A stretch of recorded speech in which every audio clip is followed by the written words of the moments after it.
Hey guys, we're still at Bent and Twisted down in Wellington, Connecticut. Going to talk to Chris Mack today, who's coming in for a local guest spot before the Hartford convention. Chris is also a sponsored artist and a guy I've known for a few years. Very talented, so let's talk tattoo.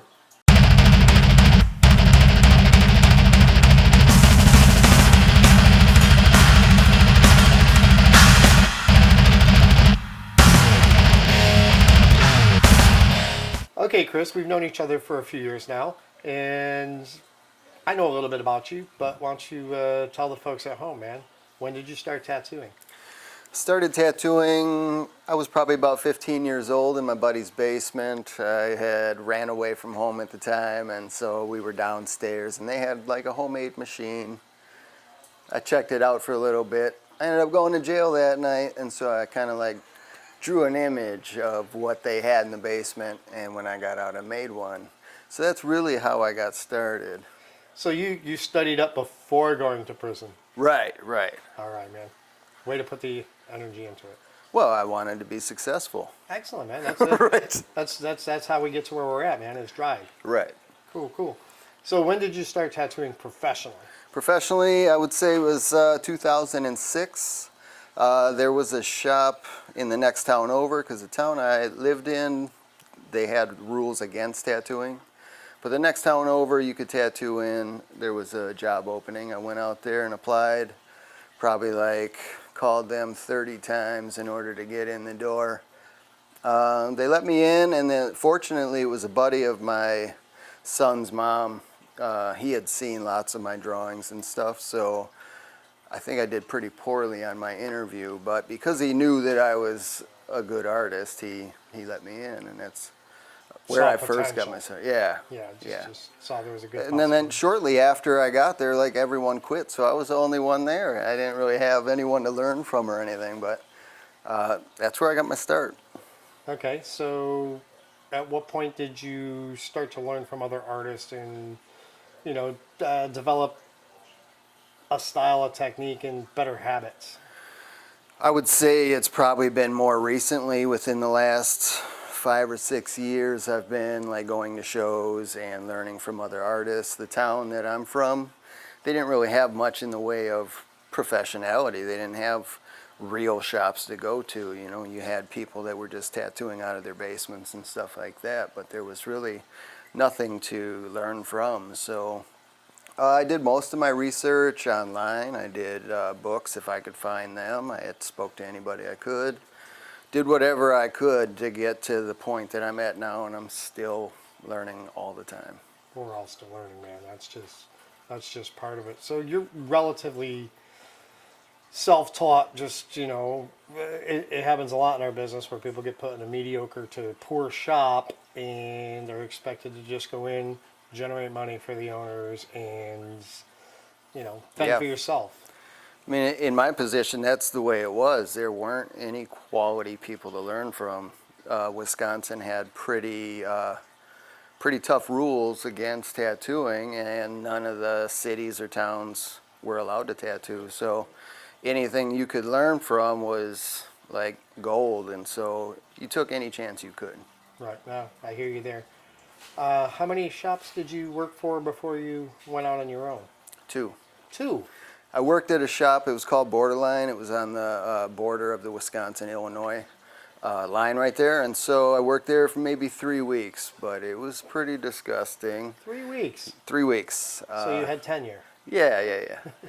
The owner was, I think, just kind of had that biker mentality. It was an older shop, and there was really nothing to learn from. The conditions were nasty, and so I just decided I would rather be at home. I went home and worked there for a little while, and then this opportunity in the next town opened up. Awesome. Well, I'm glad you stuck it out and got to where you're at, because, you're a very talented artist, and, Thank you. You're a relatively decent guy most days. I have my times. We all do, man. Scratcher 101 over here. Okay, so that's how you started. Mm-hmm. Now, you wouldn't wish that on or recommend that to No. anybody else, would you? If somebody comes to me and asks, I usually will tell them you need to get to a reputable shop, speak to several people, see where you fit in, and, get in with somebody that can teach you something. Just in my position, that wasn't even possible at the time. I started a very long time ago, and tattoo shops in my area just didn't exist. Some similarities to me coming up in a state where it was completely illegal to start with. So I too started on the outside and I think most of us do. had to relocate to get on the inside track and to get to know people and be a professional, so to speak. Starting that way, you generally develop a lot of bad habits, and therefore it takes a long time to reverse course. Absolutely. It's almost, I guess what I'm saying is it's wasted time. It's time you can't get back, Yeah, and definitely. it's too almost much. negative time because you have to relearn, you have to unlearn, which is hard, and then relearn. Then relearn everything new. So yeah, it's almost a setback. What people think they're cutting corners, jumping ahead, they have no idea, but they're really setting themselves backwards. Absolutely. It's much better to learn from somebody and get that leg up than, if had I done it the right way, I would be much further in my career now than I am. Could you only imagine that? I mean, like, I do all the time. no regrets, baby. No regrets. No regrets. I guess these days there's a lot more legitimate opportunities for artists to come into the business and start learning the right way than back when we started. So, I mean, I'm constantly encouraging people, saying we want new people in the business, but they need to start off on the right foot. They don't want to set the whole trade backwards after we've spent decades trying to legitimize the business we're in. Any negative news these days gets blown out of Absolutely. proportion. So I guess I've become really protective of our craft. If an artist doesn't know what he's doing, then he's susceptible to transmit diseases. A number of errors could happen. And, when you learn somewhere, it gives you an opportunity to prevent all that before you get into tattooing. And I have noticed that there are a lot of tattoo artists that look down on people that do tattoo out of the house because they don't really take the precautions that an actual tattoo artist would take. Absolutely. I mean, most of us don't recognize them even as people. Right. Never mind professionals, because they're negating all the hard work that we've spent years or decades putting in. Absolutely. So now that you're a legitimate tattoo artist, you said you started doing shows. What made you take that step? In my town, there just weren't that many people doing it, and I kind of felt like I like doing things that other people aren't doing. And so I started doing it.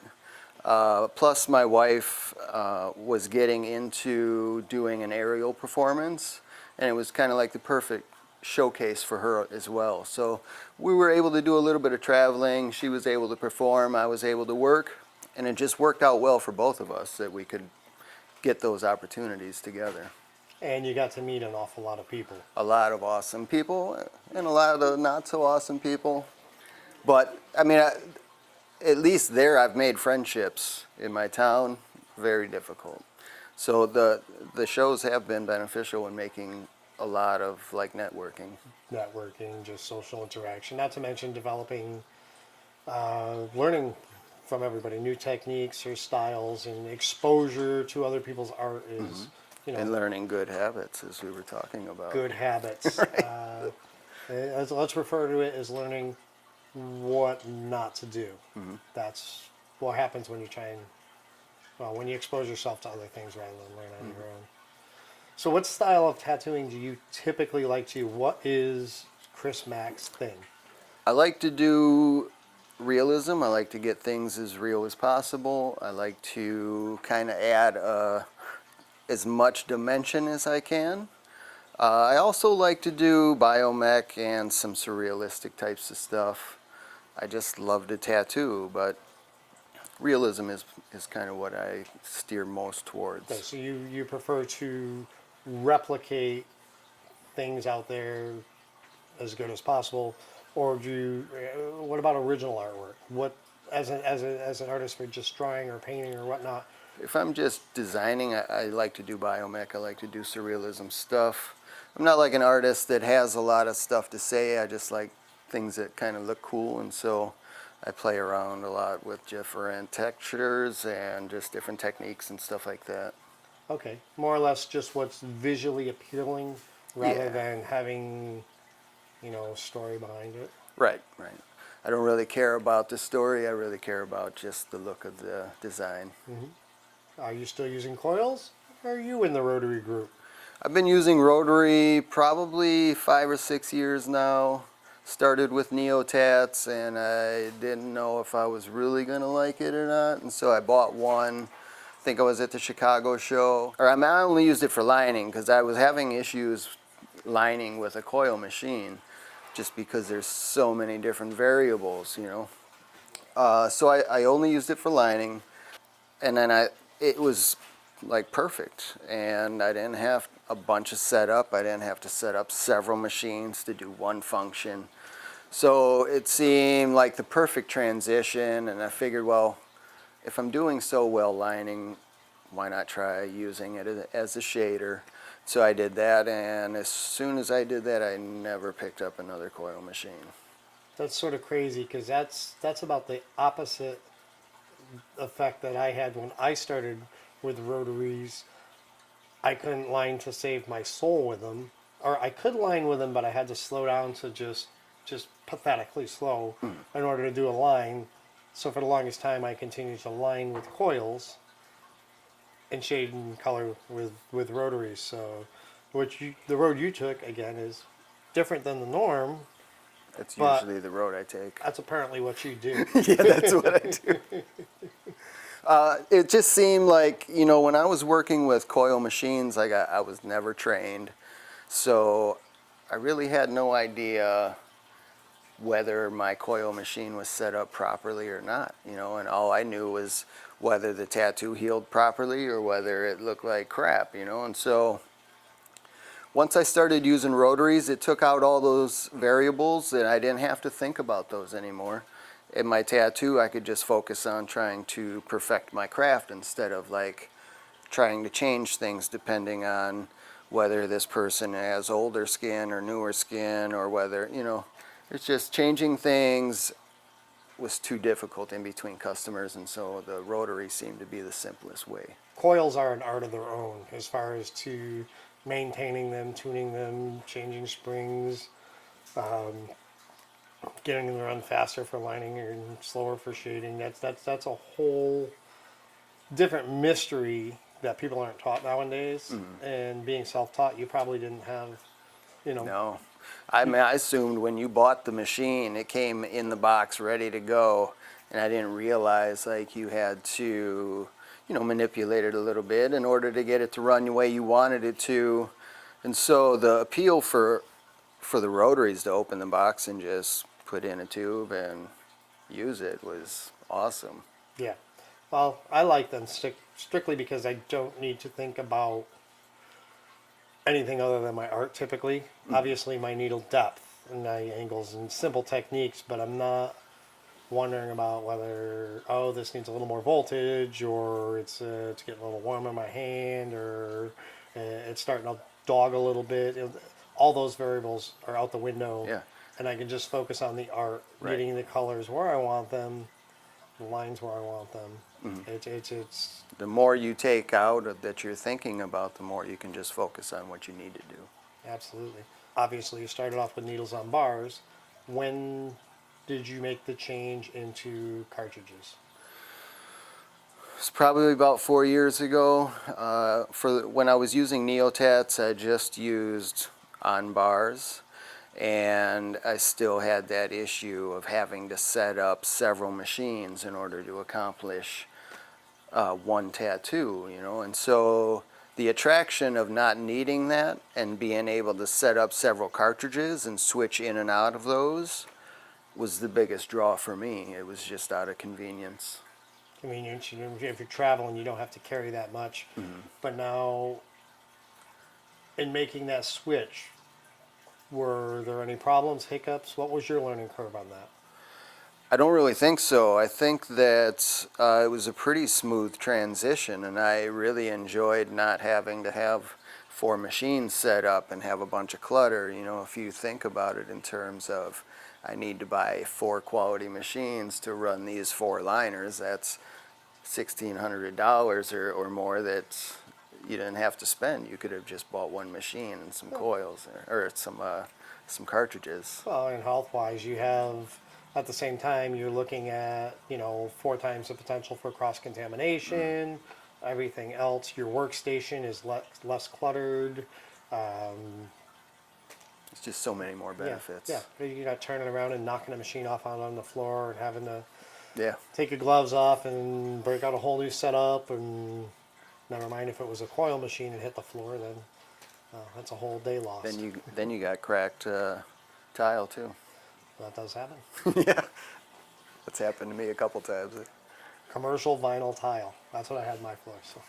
I just like the ceramic because I've had cheaper tile and it just seems to tear up really easy. So Oh, it's higher maintenance, but that has nothing to do with art. That's just being lazy. yeah, of course. So, tell me, when you started tattooing, you were a kid then, so there probably weren't any tattooers that influenced you, but... Absolutely. Part of the reason I got into tattooing was because some of the places I would hang out, people had tattoos, but they had like tattoo magazines laying around, so I could always just check out magazines and flip through them. And that was like the biggest draw because that was... Most of the artwork I seen at the time was in tattoo magazines. I had my stepdad did like what he called a squiggle art, and my neighbor was good at art. It seemed like everyone around me were artists. They drew and stuff. So the tattoo magazines were pretty much my biggest influence. Okay. Any particular artist you were drawn to at that time? Paul Booth was probably my biggest. I hear that name a lot. And, Yeah. And again, he inspired me even back in the day before I started tattooing, just seeing his stuff all the time. But And Guy, growing up, Guy, I think, was building his name, and now what he does is just unbelievable. You know, he's taken art to a different level, I think. I have a saying about Guy, and I've always said that like Guy has forgotten more about art than I will ever know. Probably. You know, and that's just. I was lucky enough to take some of his seminars back in the early '90s, and just such a good guy, but so knowledgeable, and I learned a lot from him back in the day. So I heard he's a great dude. And I never got the chance to meet him, but you don't live that far from him. I know that. But someday, we've been trying to make an appointment to go get a tattoo. But Well, there's a big thing going on live down there this coming weekend, so I heard, but I'll get I'll you the be with information you. on that. I'll be with you this week. Oh, that's right. Shit. Chris, now when switching from coils to rotaries, did you notice any difference in healing, customers' reactions to pain? Give us your take on that. I did. As I said, I wasn't really trained, so I didn't know whether my coil machines were really operating right or not. I would get scabby people all the time. And I spent a lot of time repairing tattoos that I had already had a session on and got scabby, and I had to fix those, you know. But when I had switched over to rotary, I didn't really have those issues because that machine was perfect every time. I run my machine really low now, and I don't really have those issues anymore at all. Well, a lot of people, when they first make the transition to rotaries, again, have the opposite effect that you had, because rotaries can hit harder and do more damage if you're not paying attention, if they don't match your technique and your style. So it sounds like your technique was more matched for rotaries than coils to start with. Yeah, absolutely. The rotaries just seemed to fit me perfectly. I didn't really have to think. about the machine during the process of the tattoo, which made me able to think about the tattoo a little bit more. I didn't have to think about whether the machine was running right. I didn't have to think about whether the tattoo was going to heal properly. All that stuff has been alleviated by using rotaries. Now you've been tattooed by both. What's your personal experience with that as far as pain factor and healing? I would have to say so far that the rotary tattoos that I've had have healed much better than the coil tattoos. I'm always interested in everybody's opinions. I'm always gathering knowledge in my head and processing statistics and numbers and just trying to find, you know, what the overall consensus is, I guess, is all I'm trying to compile.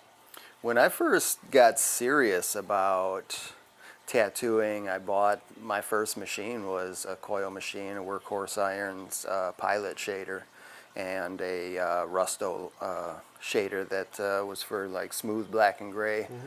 And I like babied those machines for a while, and I bought a whole bunch of them. But it just seemed like I still wasn't getting the quality that I wanted. And when I made that switch over, it seemed like my colors were much brighter. My shading had smoothed out much better. I just seemed much more successful at creating what I actually wanted to create. Just more with the rotary. consistency, Yeah. more saturation, smoother grays, fades, things like that. Yeah. Shading. Proper setup is really what it was. I just didn't, I wasn't able to set my machines up properly. Now, would you have an interest if you had somebody that could teach you coils properly? Would you be interested in going back and trying them again? I'm interested in learning anything I can learn tattoo related, period. So any opportunity I can learn anything, definitely. I say it all the time. Been tattooing 27 years, I think. So, and I always say that the day I think I know it all is the day I need to move on to something else because, you know, I If need you're a not challenge really every day. serious about it, you're not going to take those opportunities. And that's kind of what the difference of being a great artist to being just a mediocre artist is. The person that spends the most time working at his craft is going to be much better than that person that really doesn't care too much about it. I'll never be a great tattooer. I'm a solid tattooer, but compared to the kids coming into the business today, I know. it's ridiculous, man. I know, they're incredible. You know, guys like you, or not even talking about, those on the upper tier already, but there's kids out there that are only tattooing, a year, 2 years under their belt, and it's just mind-boggling. I'm glad I'm not competing for a seat in a shop these days. It's rough, they don't face the same challenges we had, for them it's just like you pick it up and go, and you have all this endless like artwork and inspiration around. When I first started, there weren't any shops in my town, period. It was illegal. Now there's like 15 shops with at least 3, 4, or 5 artists in each shop, so it's just way more advanced than it ever used to be, and they have many more opportunities available to them than we did. And it kind of makes you sick sometimes thinking like, man, this guy's 24 and he's been tattooing 3 years and he's killing it, and I've been tattooing for 20 years and I'm still trying to clutch at some things. Yeah, but we have tenure and experience, and so I mean, a lot of them look up to us for some reasons, and it's part of the exchange. And hopefully, we can learn more about art from them, and they can learn more about the business from us. Yeah, absolutely. Do you still loop your needles? Because I mean, that's something we had to do religiously back in the day. Because we made our own needles, so you had to loop them while you're making them because, But now that they're mass produced, hopefully. I'm thinking everybody still loops their needles, but I'm amazed how many people don't. I myself, I don't, just because I trust the products you put out. Well, thanks, but also, please do. Please loop the needles because I have had a couple instances where, you run the machine, the needle comes out, and it gets kind of locked in place. but that wasn't due to a bent needle or anything. And to be honest with you, I haven't had any issues with a bent needle ever from your company. Wow, that says a lot, but that's not the case 100% of the time. So I get it, and I should loop. you should. But Everybody should, because shit does happen once in a blue moon those are some of the bad habits that you're that still you trying pick. to break. Right, Yeah. that you pick up, and when you're learning how to do tattoos, that I just never had the opportunity. Without proper training. Yeah, All right, so from now on, you're going to go home and you're going to loop all your needles, right? absolutely, absolutely. Now, I'm convinced that we have less problems with our needles than most other companies, and I appreciate the trust you guys put in me, but please do always loop your needles. Chris, important question I ask everybody. Can you please tell me what's your favorite rubber band? Mine was always one that worked properly. I didn't really care what number it was as long as it worked. You can stretch them out a little bit and get a little less tension. You've worked the rubber bands then. I did. Some experience in here. Yes, Excellent, man. lots of rubber bands. I knew that they made different rubber bands like growing up because the paper route rubber bands were different than the tension on the regular like tattoo rubber bands. But I never knew that there was an actual difference. I thought it was just like they feel different. Number 10, yeah, I heard that while I was over there. Yeah. And I was gonna say number 10, but I figured I'd better be honest. What was your first introduction to me and Needlejig? I believe my first introduction was in Chicago. I was at a show. I don't think I was working that show that weekend. I was just buying supplies. And you had given me some samples to try, and I hadn't tried them for a while. And then the first time I tried them, I don't know if I even really liked them at first because I was running my machine too fast and I couldn't like feel the needle hit the skin. It was a little later after I went to the Tornado Alley show. I met Frank, and then we started hanging out a little bit more, and then I gave your needles another shot, and of course it was me not using stuff properly, but I loved them from that point on, and I just never went back to using like a bar or anything like that. It's been at least 5 years now that I've been using Needlejig religiously. I don't use any other needles. I don't buy from any other supplier. Aw, the love. Yeah, you try. It's greatly appreciated, man. I'm just glad that people like what I do. That's all. I just put a product out there, and I appreciate it that it works as well for other people as it does for me. It's a quality product. I've used a lot of needle brands over the years, and I just haven't found anything that was quite as sharp that went in without trauma. They just worked so well for me, and I've been able to kind of smooth things out a little easier, and they just work great.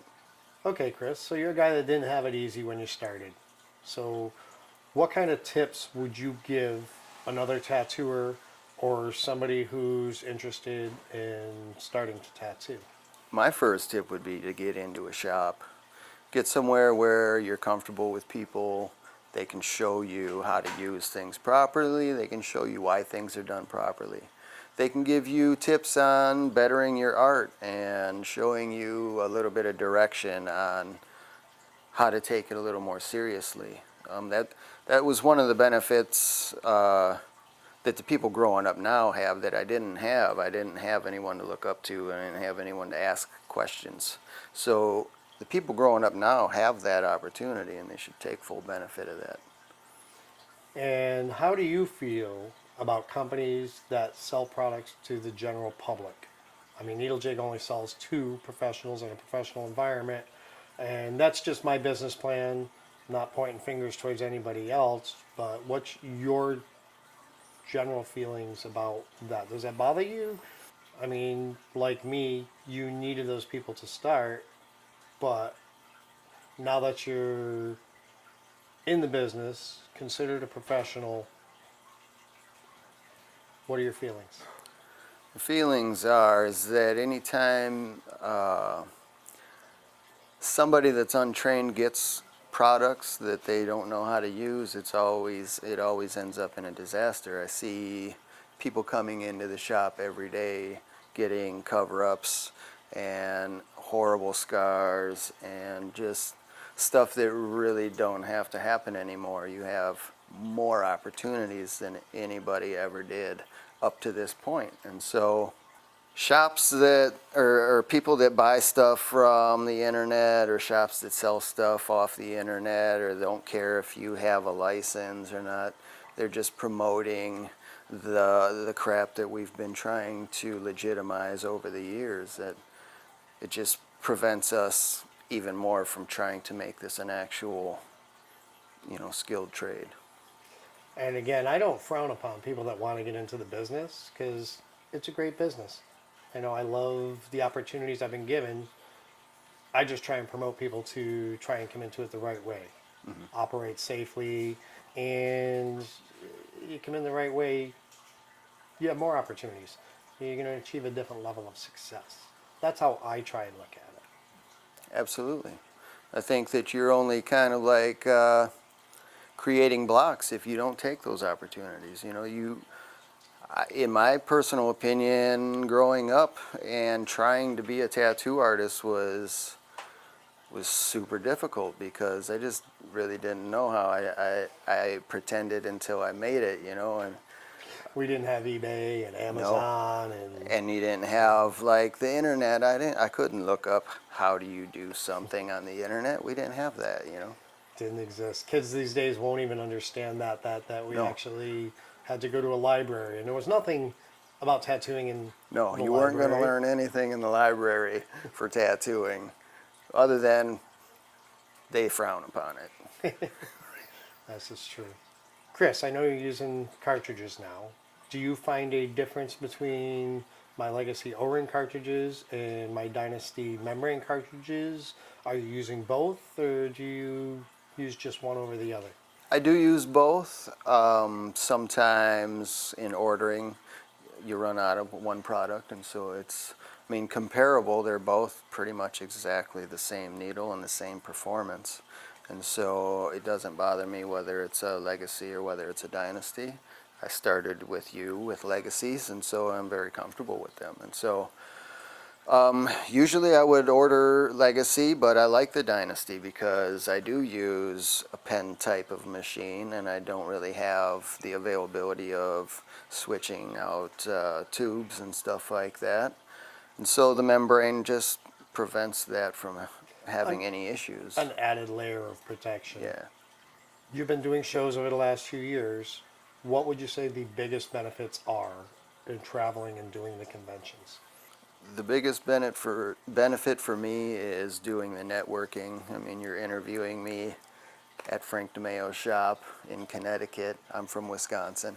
And so for me, being able to get to travel and, enjoy the company of somebody that's a great artist and take me into his shop, and that's what really benefits me the most. Because in Wisconsin, the tattoo artists, they don't really hang out together. They kind of I think they're afraid of each other, And so the benefit of going to a show and meeting people from all over and having the opportunities to travel to their city and learn some tips from them or show them some things, to create some artwork and build a relationship, I think those are the things that long outlive the things that we do as artists. And when you do a guest spot like this, you're not just coming in to work with Frank, because you do that at shows all the time, but you're coming in and now you're going to get to work with Chris and Steve and all the guys. So it's just expanding, greater exposure for you to other art techniques, styles. And even the way his shop runs, just looking around, I'm kind of inspired to change things at my shop or add other features and stuff like that. And so for me, not growing up and not having those opportunities to go to shops and learn how a regular shop would be set up or anything, this is a great opportunity to pick up tips on business also. Yeah, it's not just about art, because I know phenomenal artists that can't run a business. I've seen it countless times. Many artists that used to work for me were smarter than me, so they go off and open up their Absolutely. own shop and find out it's not as easy as it appears to be. So yeah, learning the business end it's a whole different animal as to learning the art end. Yeah, you get the opportunity to see everyone else's perspective and, just adopt some things that may make your business much better. Absolutely. How about perfect clientele, perfect clients? What could people expect when they want to get tattooed by you? Kind of. That's a good question. Not whiny. Yes, Right. What would be your perfect client, or what clientele out there would you like to seek you out? Well, I really enjoy doing realism, and so hopefully the customer is looking for realism. I know a lot of times there's a little confusion with the general public as to what type of tattoo they're actually looking for. So I like a well-informed customer. I like them to at least check me out online and know kind of what is going to happen. All my prices, everything is on there. So you have a little bit of education before meeting me. And art-wise, the ideal client would allow me to do whatever I need necessary as long as the tattoo or artwork was great. A lot of times it's very difficult. I've noticed at my shop that sometimes there's people that just really have to control the design of an image. And for me, that's really frustrating because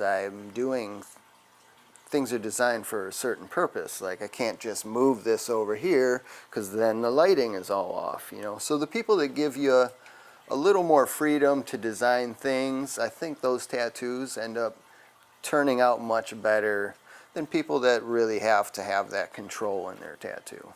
Right. Come to you with the design or the idea, and then let you Absolutely. turn it into a piece of art. I think really, I'm much better qualified to do that than they are. So really, I think, yeah, they should let me do that. Well, they're not in an art-driven field, so But, maybe the customer should take note. If you're watching this, put your ideas together, bring them to your artist, and follow their instincts and compose the art as it should be. Why don't you let these guys know how they can get in touch with you? We'll also put that information in the description below, but tell them in your own words. I'm on Facebook. Everyone can find me at Chris Mack Tattoo, or Instagram also, Chris Mack Tattoo. I have a booking page, Chris Mack Tattoo Artist. Phone call, you can call me, and my number is online as well, or even an email at LostSoulStudio.com. We also have a web page at www.LostSoulStudio.com.